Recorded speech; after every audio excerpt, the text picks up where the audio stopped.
গ্রামের এক প্রান্তে ছিল ছোট্ট একটি বাগান। বাগানটির মালিক সবাই তাকে ডাকত শম্ভু মালী বলে। শম্ভুর বয়স খুব বেশি নয়, কিন্তু মুখে ছিল পরিশ্রমের রেখা আর চোখে ছিল অদ্ভুত এক শান্তি। ভোরের আলো ফোটার আগেই সে ঘুম থেকে উঠে পড়ত। কুয়োর ঠান্ডা জল মুখে ছিটিয়ে নিয়ে হাতে নিত কোদাল আর জলভরা ডালি। তার দিনের শুরু হতো মাটির গন্ধ দিয়ে। শম্ভু বিশ্বাস করত, গাছও মানুষের মতো, যত্ন পেলে তারা হাসে, অবহেলায় তারা চুপ করে যায়। তাই সে প্রতিটি গাছের সঙ্গে কথা বলত। আমগাছকে সে ডাকত বন্ধু বলে, গোলাপ গাছকে বলত রাগী সুন্দরী, আর তুলসী গাছকে মানত আশীর্বাদ। তার বাগানে ঢুকলে মনে হতো যেন সবুজের ভেতর একটা নরম গান বাজছে। একদিন গ্রামের হাটে বড় বড় কথা বলা এক লোকেল। সে বলল শহরে নাকি কাজের সুযোগ আছে, দ্রুত টাকা রোজগার করা যায়। অনেকেই তার কথায় লোভ পেল। শম্ভুকেও সে বলল, এই মাটিতে পড়ে থেকে কি হবে, শহরে চলো। শম্ভু মুচকি হাসল, বলল, আমার কাজ এখানেই, এই মাটির সঙ্গে আমার কথা আছে। লোকটা হেসে উড়িয়ে দিল। কিছুদিন পর গ্রামে বড় সমস্যা দেখা দিল।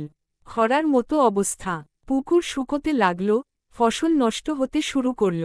মানুষ দিশেহারা। শম্ভু তখনও তার বাগানে নিয়ম করে জল দিত। সে বৃষ্টির জল ধরে রাখার ছোট নালা বানিয়েছিল, শুকনো পাতা দিয়ে মাটির ঢাকনি করেছিল যাতে জল ধরে থাকে। সবাই তাকে পাগল বলত, কিন্তু সে থামেনি। খরার সময় একদিন গ্রামের স্কুলের মাস্টারমশাই শম্ভুর বাগানে এলেন। দেখলেন, চারদিকে শুকনো মাঠ, অথচ এই বাগান সবুজ।